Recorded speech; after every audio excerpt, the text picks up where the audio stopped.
하나님 감사합니다. 오늘도 저희들에게 거룩한 주일을 허락해 주셔서 예배당에 함께 모여 예배하게 하심을 감사드립니다. 주의 말씀을 오늘도 허락해 주셨습니다. 그 말씀을 온전히 경청케 하시고 그 말씀 따라 살아가는 그런 결단이 있는 이 시간 되게 하여 주시옵소서. 아멘. 예수님 이름으로 기도드립니다. 아멘. 주의 은총과 평화가 예배 가운데 함께하기를 간절히 축원합니다. 오늘 말씀에 중요한 인물로 등장하는 사람이 있습니다. 맹인 거지 바디메오입니다. 이거 보는 개혁 성경은 바디메오를 맹인 거지라고 하는데 원래 맹인이라는 말을 안 쓰죠. 뭐라고 합니까? 시각장애인이라고 하죠. 시각장애인이라고 씁니다. 성경이 옛날 말을 하다 보니까 맹인이라는 말을 썼습니다. 제가 어린 시절에 주일학교에서 배웠던 이 복음성에도 많이 등장했던 그 바디메오. 이 바디메오라는 이 뜻은 뭐냐면 디메오의 아들, 바디메오, 그래서 바디메오, 디메오의 아들이다 이런 뜻입니다. 자, 그는 여리고성 길가에 앉아서 구걸을 하다가 예수님을 만나서 눈을 뜨게 되었고 결국에 예수님의 제자가 되었습니다. 이 이야기는 공간복음서에 다 들어있습니다. 자, 공간복음서에 다 들어있다는 이 말은 무슨 뜻입니까? 중요한 얘기죠. 중요한 얘기니까 모든 성경이 그 말을 하고 있는 것이죠. 자, 그러면 왜 중요합니까? 예수님께서 지금 어디에 지금 가십니까? 자, 시각장애인이 이 사람이 여리고 근처 길가에서 예수님을 만나서 볼 수 있게 됐는데 그 예수님은 지금 어디로 가고 계십니까? 예루살렘. 그렇죠? 예루살렘. 예루살렘에 왜 가십니까? 죽으러 가는 것이죠. 제가 웃으면서 얘기하지만 예수님은 죽으러 가십니다. 예루살렘 들어가는 순간 거기에서 잡히고 체포당하고 그리고 십자가에 달려 죽습니다. 죽음의 도시죠. 그 죽음의 도시로 들어가기 직전에 예수님의 제자로 나선 사람이 있었다. 그 사람이 누구냐? 바로 바디메오였다. 이겁니다. 이게 중요한 얘기예요. 예수님이 죽기 직전에 우리 사람이 죽기 직전에 유언을 남기잖아요. 유언. 그렇죠? 유언남기잖아요. 중요하죠. 내가 죽으면 양지바의 몸에 묻어줘. 나를 바다에 뿌려줘. 이게 유언 있잖아요. 그런 것처럼 예수님께서 지금 죽으러 가는 마지막 순간에 만난 그 사람이 바로 바디메오였다. 이겁니다. 자, 여리고성 길목에 앉아서 구걸했던 이 바디메오를 우리는 상상해 볼 수 있습니다. 어떤 사람이었을까? 자, 그는 일단 앞을 못 보는 사람입니다. 앞을 못 보는 사람. 생존 능력이 별로 없죠. 다른 사람처럼 공부할 수도 없고 일을 할 수도 없고 그 당시 흔한 양을 치는 일도 할 수 없는 그런 사람입니다. 누가 도움을 주지 않으면 아무것도 할 수 없는 제대로 한 끼도 먹기 어려운 그런 사람입니다. 자, 복음서가 그를 맹인 거지다, 시각장애인 그런 사람이다 이렇게 표현하다 보면은 자, 그 인생이 참 기구하다 볼 수 있죠. 집이 넉넉했다라고 한다면 앞을 못 본다 해도 크게 길바닥에 나와서 구걸하지는 않겠죠. 자, 구걸 생각을 하지 않으면 한 끼도 먹을 수 없는 그런 사람이었습니다. 이런 사람을 오늘날에도 우리는 볼 수 있죠. 길거리 가다 보면 그 스틱 짚고 걸어가는 시각장애인을 보게 되잖아요. 그 사람들이 있다는 것을 보게 됩니다. 자, 얼마나 깊게 생각하지 않아도 알 수가 있습니다. 자, 바디메오는 오늘도 매일매일 했던 것처럼 자기 자리에 앉아서 구걸을 지금 하고 있습니다. 심술 묻은 동네 엄마 아이들이 와가지고 그 구걸하는 그 그릇에 돌덩어리를 던져요. 그러면 어떻게 합니까? 혹시 동전이 왔나? 해서 집으면 돌이잖아요. 그러면 오늘 애들이 장난을 쳤구나. 애들은 장난치니까 즐겁잖아요. 깎아서 웃고 있고 이런 일들이 비유제했을 것입니다. 자, 바디메오에게는 그런 것들이 일상이죠. 혹시 오늘 좀 인심 좋은 그런 사람이 동전 몇 개를 더 주지 않을까 그 기대를 하고 앉아 있었습니다. 그렇게 하루하루 지내고 있는데 그의 귀에 어떤 소리가 들렸습니다. 나사렛 예수다. 나사렛 예수다. 그 소리가 들렸습니다. 자, 누구의 소리였는지 모르지만 바디메오는 그 소리가 귀가 번쩍 뛸 정도로 그 소리가 선명하게 들립니다. 자, 나사렛 예수라는 이름을 처음 들었을까요? 그랬을 리 없습니다. 처음 듣고 그렇게 깜짝 놀라고 반가웠을 리가 없습니다. 여리고성 길목에 앉아서 있었던 그 바디메오는 지나가는 사람들의 얘기를 수도 없이 들었을 것입니다. 앞을 못 보는 사람은 청각이 발달하죠. 그죠? 후각이 발달하죠. 조그만 소리도 금방 알죠. 예수님에 대한 소문이 파다하는 것을 듣게 됩니다. 자꾸 지나가는 사람들이 예수님 얘기를 하는 거예요. 중풍병자를 고쳤다는 둥, 나병 환자를 고쳤다는 둥, 또 손 마른 사람을 고쳤다. 또 오병이어로 많은 사람들이 배불리 먹었다더라. 그런 얘기를 사람들이 막 하는 거예요. 놀라운 얘기죠. 이런 일이 다 있어. 라는 생각을 받으면 했을 겁니다. 그러다가 베세다에서 한 사람이 맹인이 눈을 떴다. 그 얘기를 들은 거예요. 야, 나랑 똑같은 처지인데? 네, 나랑 똑같은 처지에 있는 그 사람이 눈을 떴다. 이 얘기를 바디메오가 들었던 것입니다. 자, 나사렛 예수가 누군지는 모르겠지만은 이 바디메오는 어떻게든 기회가 되면 이 나사렛 예수를 한번 만나보리라 그런 꿈을 갖고 있었겠죠. 앞을 못 보니까 귀가 밝을 수밖에 없지 않겠습니까? 그러다 어느 날 예고도 없이 나사렛 예수다 그런 소리를 듣게 된 것입니다. 조그만 소리였을 수도 있어요. 멀리서 들리는 조그만 소리였을 수 있습니다. 그러나 바디메오는 그 소리가 천둥처럼 크게 들렸을 것입니다. 사람은 누구나 영혼의 안테나가 있습니다. 그렇죠? 그 안테나는 모든 방해의 소리를 다 잡아낼 수 있는 게 아닙니다. 안테나가 어디를 향하는가에 따라서 들리는 소리도 달라지죠. 자, 돈 버는 것에 안테나가 맞춰져 있게 되면은 그런 소리만 들리죠. 유튜브를 보더라도 그렇죠. 돈 버는 얘기, 그게 계속 보이죠. 부동산 얘기, 비트코인 얘기, 무슨 전예에서 돈 벌었다더라 이런 얘기 이렇게 들리겠죠. 자기의 관심사에 안테나가 맞춰져 있는 거 당연한 것입니다. 우리 영혼의 안테나는 그러나 이 예배 시간에 네가 생각해 볼 때 어디를 향해 있나? 우리의 안테나는 어디를 향해 있나? 우리가 한번 생각해 봐야 되겠습니다.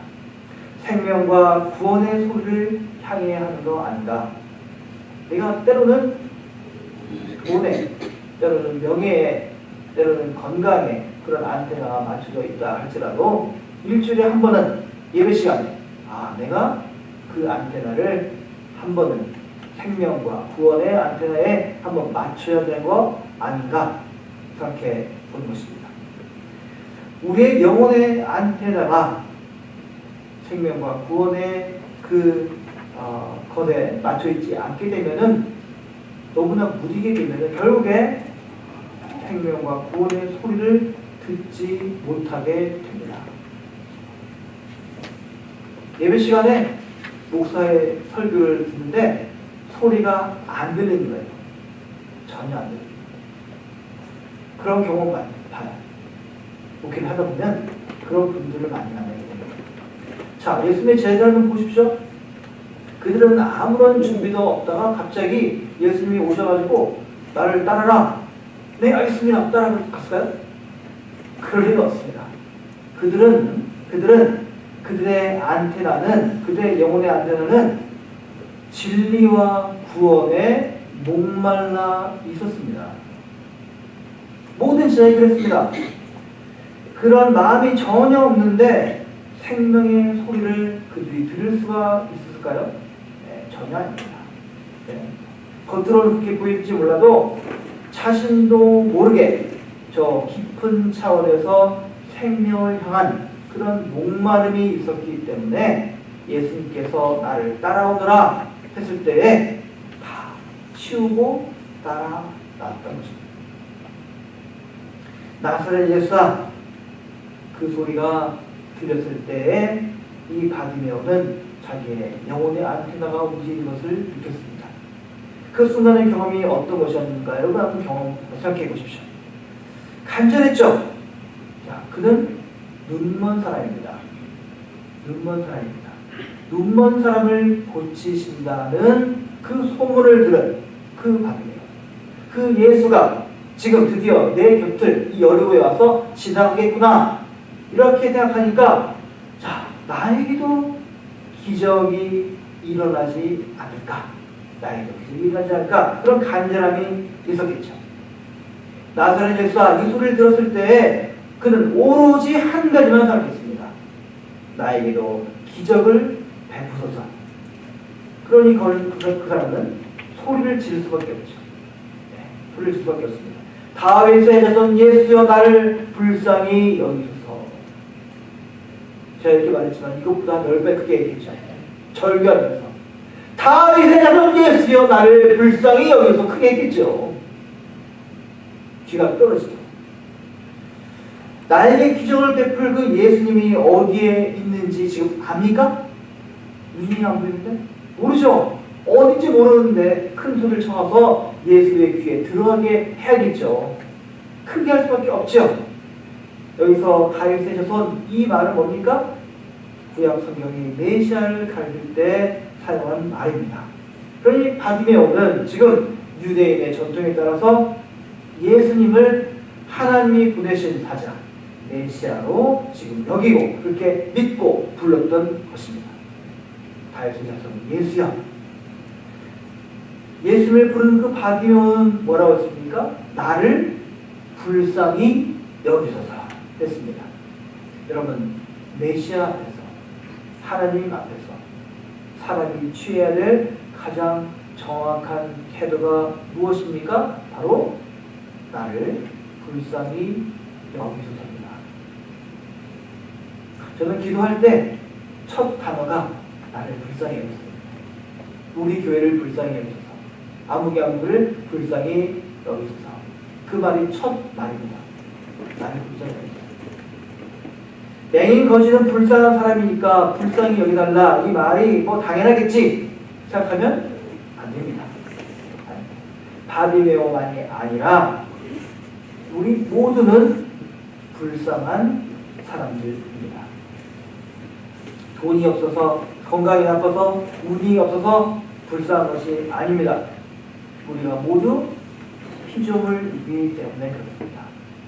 우리는 지음받은 사람이기 때문에 모두 불쌍한 사람들인 것입니다. 사도 바울은 그래서 말합니다. 피조물이 다 이제까지 함께 탄식하며 함께 고통을 겪고 있는 것을 우리가 아느니라. 피조물의 한계를 누가 벗어날 수가 있겠습니까? 여러분, 하루만 굶어도 우리는 배고픔의 노예가 됩니다. 그렇죠? 아무리 많은 것을 소유해도 우리 내면은 공허합니다. 명예를 얻은 사람 신납니까? 늘 아니죠. 거기에 만족하는 사람은 아무도 없습니다. 명예를 얻은 사람은 거기에 더 많은 재물이 있기를 원하고 더 많은 권력을 갖기를 원합니다. 그게 우리 인간의 본능이고 본성입니다. 솔직히 옛날에 비해서 오늘의 삶이 훨씬 풍요롭지 않습니까? 그렇죠. 저 어릴 때 교회 다닐 때 오면 교회에 차 몰고 오는 사람이 몇 안 됐습니다.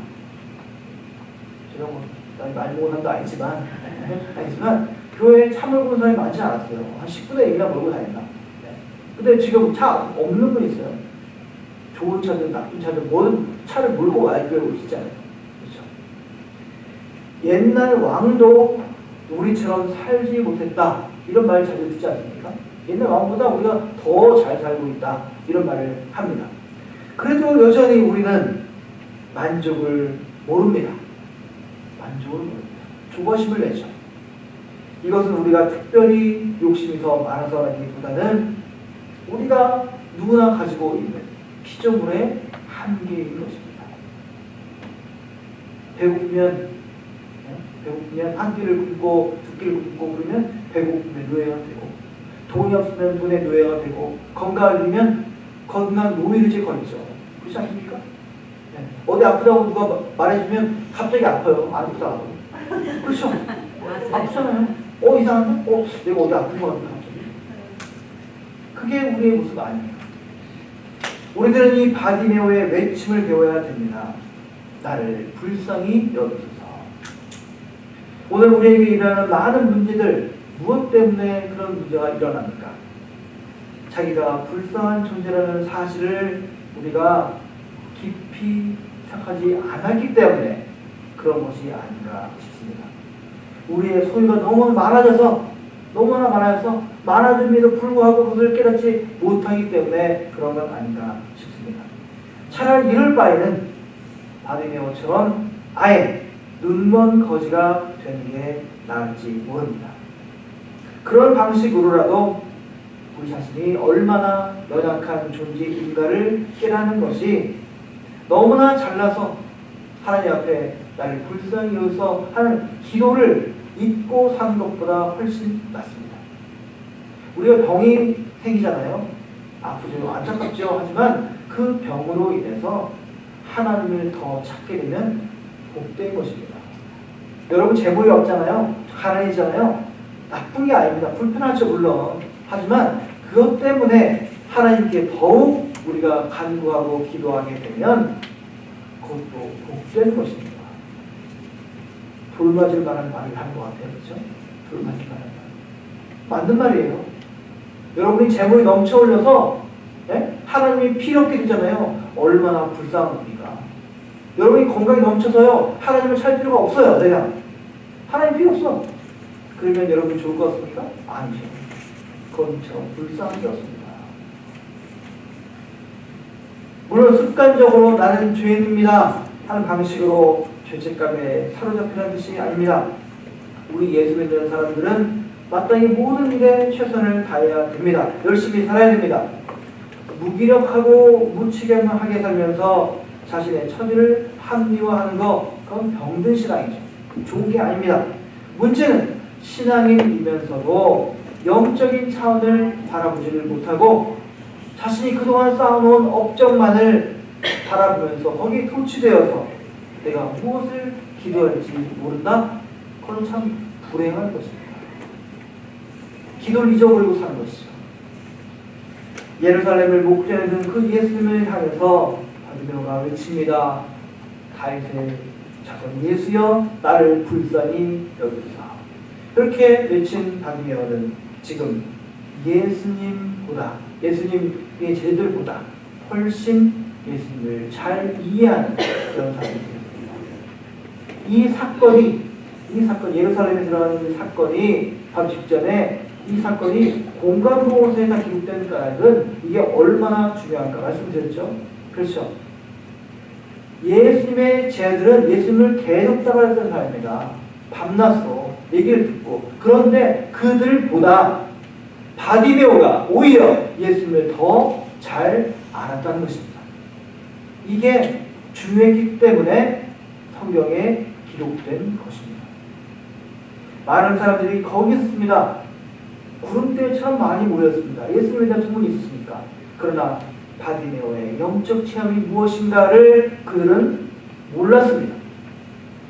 그들의 귀에 이 바디메오가 다윗의 자손 예수여 나를 불쌍히 여기소서 이 외침이 어떻게 들렸습니까? 시끄럽게 들렸습니다. 너 뭐하냐? 너 뭐하냐 지금? 또는 바디메오가 예수님을 피곤하게 만든다고 생각을 했을지 모릅니다. 그들은 바디메오를 어떻게 했습니까? 꾸짖었습니다. 그리고 뭐라고 했습니까? 잠잠하라 했습니다. 잠잠하라. 이 장면을 여러분 한번 상상해 보시기 바랍니다. 너무나 어처구니 없는 장면입니다. 너무나 어처구니 없는 장면입니다. 바디메오는 예수님 향해서 외치죠. 그에게는 오직 예수다라는 소리밖에는 아무것도 들리지 않습니다. 나사렛 예수다. 그 소리가 천둥처럼 들렸습니다. 그래서 예수님을 불렀던 것입니다. 그러나 예수님을 둘러싸고 있는 그 사람들은 이 바디메오의 외침을 하찮게 여겼습니다. 그들은 다른 말 할 줄 모릅니다. 오히려 그냥 잠잠하라 그 말만 할 뿐입니다. 바디메오가 잠잠해야만 더 이상 지체되지 않고 갈 길을 갈 수 있기 때문이겠죠. 이들은 그렇다고 특별하게 이상한 사람도 아닙니다. 다만 이 바디메오의 갈급함을 그들은 깨닫지 못했던 것입니다. 바디메오는 다시 잠잠하라 그 소리를 듣고 어떻게 했습니까? 더 크게 소리를 지릅니다. 다윗의 자손 예수여 나를 불쌍히 여기소서. 예수님이 그를 부릅니다. 멈춰서 부릅니다. 바디메오가 그 얘기를 듣고 어떻게 했습니까? 겉옷을 버리고 뛰어 일어나 예수님께 나아왔다고 했습니다. 지금 여전히 앞을 못 보는 사람입니다. 앞을 못 보는 사람이에요. 장애인입니다. 그런데 그는 겉옷을 부른다는 소리를 듣고 겉옷을 집어 던지고 뛰어서 나갔습니다. 어디로 가는지도 몰라요. 그 부른 소리에 뛰어갔습니다. 얼마나 다급했는지 모릅니다. 자신의 영적인 신세가 얼마나 불쌍하다는 사실을 뼈저리게 느끼는 사람, 그 사람은 이렇게 다급할 수밖에 없는 것입니다. 주님이 부르십니다. 여러분, 밥 먹고 갈게요. 주님이 부르십니다. 오늘 내가 뭐 했는데 다 이런 분위기 하고 그 다음에 갈게요. 그러십니까? 성경에 뭐라 했습니까? 내가 시집 장가 가야 되는데 땅을 팔아야 되는데 내일 다 한 다음에 그 다음에 예수님 따라가겠습니다. 예수님이 말씀하십니다. 바디메오를 향해서 내가 너에게 무엇을 하여 주기를 바랍니다. 바디메오가 대답합니다. 선생님이여 보기를 원하나이다. 오늘 말씀의 제목이죠. 보기를 원하나이다. 그 순간 거기에 있던 사람들은 무슨 생각했을까요? 그들은 어쩌면 바디메오가 거지니까 더 많은 동전을 달라고 했는가? 이렇게 생각했을지도 모릅니다. 자, 바디메오는 지금 물론 먹을거리와 집과 가족이 필요한 사람입니다. 그러나 가장 궁극적인 것이 무엇입니까? 그것은 보는 것입니다. 보는 것입니다. 예수님이 그에게 말씀하십니다. 가라, 내 믿음이 너를 구원하였느니라. 너의 믿음이 너를 구원하였느니라. 바디메오는 곧 보게 되었고 그 다음이 중요합니다. 예수님을 따랐습니다. 예수님을 따랐습니다. 길가에 그저 앉아있던 그 거지였는데, 앞을 못 보는 거지였는데 이제 예수님을 따르는 사람이 되었다. 이렇게 성경은 표현합니다. 공간 보고서마다 다 심어놨습니다. 자, 오늘 마가복음 이 말씀에서 우리에게 지금 무엇을 말씀하고 있는 것입니까? 예수님을 잘 믿기만 하면 바디메오처럼 시간 말입니까? 그런 말입니다. 예수님을 잘 믿기만 하면 바디메오처럼 복권 당첨된 것처럼 횡재 받는 것입니까? 눈을 떴기 때문에 이제는 바디메오는 불쌍한 사람이 안 된다는 그런 말을 하고 싶은 겁니까? 그런 방식으로 우리 삶의 문제를 완전히 해결할 수만 있다면 인생은 그냥 구단 외로 정부죠. 너무 쉽죠? 여러분 눈을 떠도 좋은 직장을 얻어도 사랑하는 사람을 만나도 우리의 삶은 여전히 그 자리입니다. 바뀌지 않습니다. 여러분에게 많은 돈을 주면 좋죠. 저도 많이 주면 좋겠어요. 그런데 그 행복이, 그 기쁨이 오래 가지 않습니다. 내 건강해서 좋겠어요. 네? 그런데 건강이잖아요. 그것이 그 기쁨이 행복이 오래가지 않습니다. 당연한 것으로 여겨요. 당연한 것으로 여겨요. 지금 미국에 살면서 이 플로리다 살면서 여러분 얼마나 좋은 곳에 사는지 아십니까? 모르시잖아요. 네? 여기가 이란이라고 생각해보세요. 여기가 우크라이나라고 생각해보세요. 여기가 북한이라고 생각해보세요. 여러분들은 가장 좋은 땅에 살고 계십니다. 그런데 여러분 너무나 기뻐서 어쩔 줄 모르십니까? 살면서 야 너무 좋은 곳에 있구나 우리가 이런 생각 하십니까? 아니요. 그냥 그렇습니다. 너무나 당연한 거예요. 여러분 예를 하나 들어보죠. 우리는 삶을 살아가면서 뭔가 바뀌면 나에게 행복이 생기고 나의 기쁨이 막 충만해질 거라고 착각을 하면서 삽니다. 재물이 있고 건강이 있고 뭐 여러 가지 뭐 갖춰지면 그러나 경험을 보시잖아요. 그렇지 않다는 거죠. 그렇지 않습니까? 오늘 말씀에서 우리에게 주는 핵심이 있습니다. 그것은 바디메오는 지금 믿음을 통해서 구원을 얻었습니다. 믿음을 통해서 구원을 얻었습니다. 그런데 그 구원이 무엇이냐? 그것이 바로 무엇이냐? 보는 것이다. 보는 것이다. 이 말을 우리에게 하고 싶습니다. 여기에 세 단어를 우리가 주의를 줘야 됩니다. 믿음, 구원, 그리고 보는 것입니다. 이 단어의 중심에 누가 있습니까? 예수님이 있습니다. 믿음과 구원과 보는 것, 이 세 단어의 중심에 예수님이 있습니다. 이 바디메오의 믿음은 누구를 향합니까? 예수님을 향하고 있습니다. 예수님이 손으로 메시아라는 그 사실을 그는 외쳤고 그렇게 믿었습니다. 그래서 구원은 예수님으로부터 얻어지는 선물인 것입니다. 바디메오가 애를 써가지고 구원을 쟁취하는 게 아닙니다. 여러분 열심히 노력한다고 해서 믿음이 생기는 것도 아니고 그리고 열심히 노력한다고 해서 구원받는 것도 아닙니다. 여러분 솔직히 말해서 얼떨결에 구원받는 거예요. 아니에요?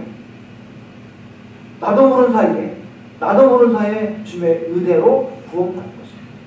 여러분이 구원을 위해서 뭘 했습니까? 제가 저 구원을 위해서 뭐 한 것 같아요? 바디메오는 믿음으로 구원받고 예수님을 통해서 세상을 볼 수 있게 되었습니다. 바로 그것이 메시아를 통해서 선물로 주어진 것입니다. 여기서 세상을 본다라는 말을 했잖아요. 이 본다는 사실이 무엇인가를 여러분과 한번 생각해 보십시오. 여러분 지금 세상을 보고 계시잖아요. 그렇죠? 보고 계시죠? 뭐 텔레비전을 통해서 또는 여러분 직접 눈을 통해서 세상 보고 계시죠? 무엇을 보고 계십니까 여러분? 보고 있는 것이 여러분 확실합니까? 사람들은 자기가 보고 있는 것이 확실하다라고 여깁니다. 그러나 두 가지 오류가 있습니다. 첫 번째 오류는 무엇이냐면 사람은 자기가 보고 싶은 것만 본다는 것입니다. 자기가 보고 싶은 것만 봐요. 자기가 듣고 싶은 것만 듣습니다. 제가 말씀을 나눌 때 예화를 잘 안 하는 목사로 유명한 사람이에요. 예화 잘 안 들죠, 제가. 예화를 목사님 제발 좀 드세요 하는 분이 있었어요. 근데 예화를 들어보니까 설교 끝난 날에 뭐 하는 줄 아세요? 예화만 기억해요. 예화만 기억해요. 하나만 들었다가 이것만 기억해요. 그 다음에 설교 내용 하나 기억도 안 해요. 사람은 보고 싶은 것만 봅니다. 보고 싶은 것만. 정말 중요한 것을 못 보는 경우가 너무나 허다합니다. 또 두 번째 오류는 무엇이냐? 우리가 본 모든 것들은 다 사라진다는 것입니다. 여러분이 본 모든 것들 한번 말해보세요. 모든 것들은 언젠가는 다 사라집니다. 다 사라집니다. 예, 어른들이 인생을 가르쳐서 뭐라고 했습니까? 인생이 이상이다. 꿈과 같았다 이런 말 하잖아요. 그렇죠? 꿈으로 본 것을 진짜로 본 것이라고 말할 수는 없는 것이죠. 여러분 오늘 말씀이 우리에게 들려주고자 하는 것은 예수를 믿고 구원받는 것이 무엇이냐? 바로 바로 예수를 통하니까 그제서야 세상을 제대로 볼 수 있게 된다. 이 말을 하는 것입니다. 믿고 구원받으니 예수를 통해서 비로소 세상을 제대로 볼 수 있게 된다. 이것입니다. 그러면 거꾸로 말하면 예수 믿기 전에는 세상을 제대로 볼 수 없다는 말입니다. 본다고 말하겠죠. 세상을 볼 수 있다고 말하겠죠. 그러나 예수를 믿기 전에는 세상을 보는 것이 본 게 아닙니다. 세상을 다 아는 것처럼 당당하고 허세를 그렇게 부려도 왜 그렇게 혼자 있을 때는 초라해집니까? 왜 그렇습니까? 예수를 믿지 않기 때문에 그렇습니다. 예수를 모르기 때문에 그렇게 됩니다. 세상을 흐릿한 렌즈로 바라보기 때문에 세상을 제대로 볼 수 없기 때문입니다. 예수를 믿기 전의 세상과 예수를 믿은 후에 세상이 전혀 달라진 게 없다라고 그렇게 말하는 사람도 있습니다.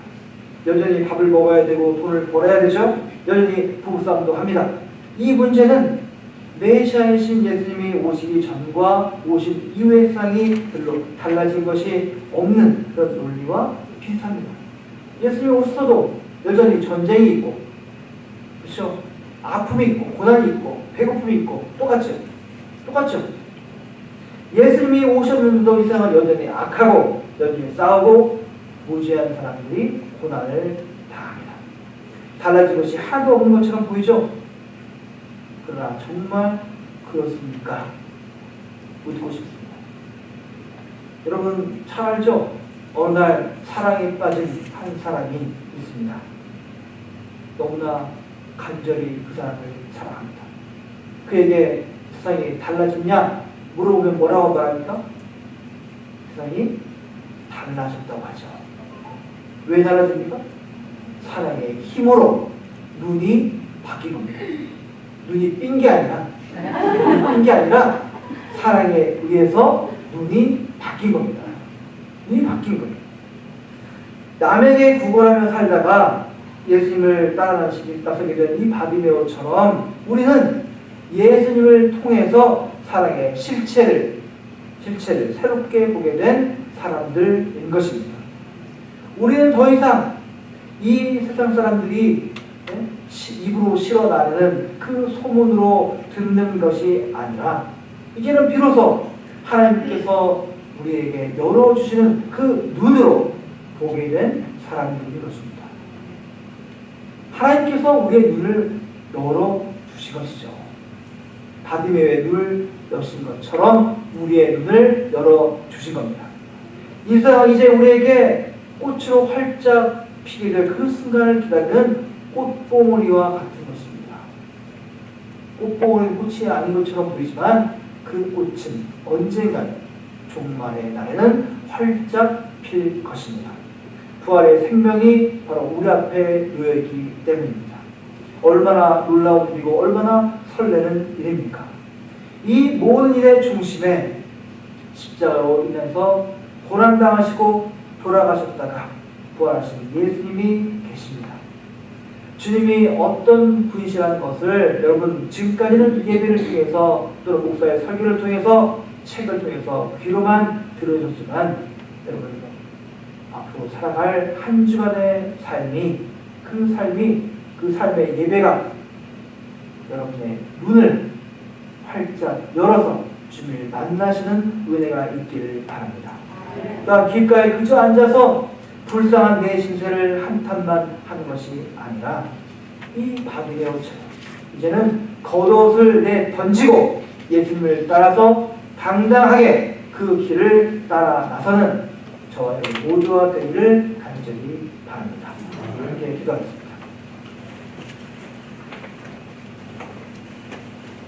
주님, 오늘 시간